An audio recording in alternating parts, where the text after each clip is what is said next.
அஸ்ஸலாமு அலைக்கும். Welcome to Shala's recipes. இன்றைக்கி நம்ம என்ன ரெசிபி பார்க்க போகிறோம்னா, பொரியை வச்சு ஒரு ஸ்நாக் தாங்க பார்க்க போகிறோம். ரொம்ப ஈஸியான ரெசிபி. பஃப் ரைஸ் பேட்டிஸ் தாங்க பார்க்க போகிறோம். வாங்க எப்படி செய்யலாம்னு பார்க்கலாம். ஒரு பவுலில் ஃப்ரெஷ்ஷான 2 கப் பொரி சேர்த்துக்குங்க.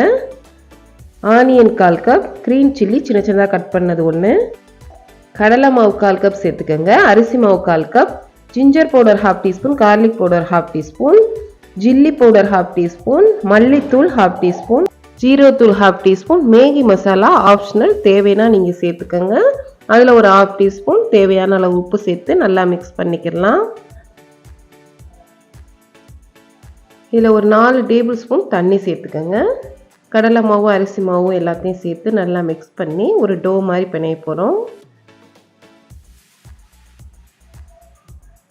ஒரு டோ மாதிரி ஆயிடுச்சு நமக்கு. இப்போ நீங்கள் என்ன ஷேப்பில் வேணால் தயார் பண்ணிக்கலாம். நான் இந்த மாதிரி ஷேப்பில் பண்ணிக்கிறேன். இப்போ ஆயிலை மீடியம் ஹீட்டில் வச்சு நம்ம பொரிச்சு எடுத்துக்கலாம்.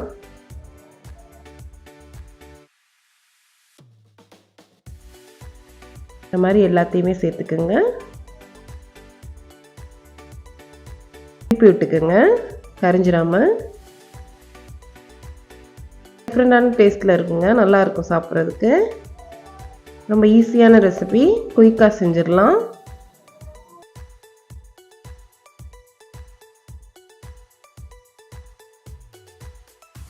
கிறிஸ்பியாகவும் நல்லாயிருக்கும் சாப்பிட்றதுக்கு.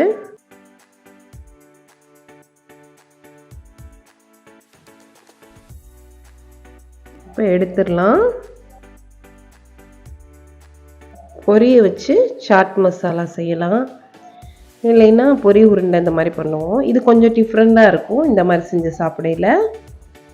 இந்த மாதிரியும் நீங்கள் ட்ரை பண்ணி பாருங்கள். ரொம்ப ஈஸியான ரெசிபி. பொரியை பொறுத்த வரைக்கும் எல்லா வீட்லேயும் இருக்கிற ஒரு இன்க்ரீடியன்ட் தான். நம்மளுடைய கிறிஸ்பியான பஃப்டு ரைஸ் பேட்டி சூப்பராக தயாராகிடுச்சு பாருங்கள்.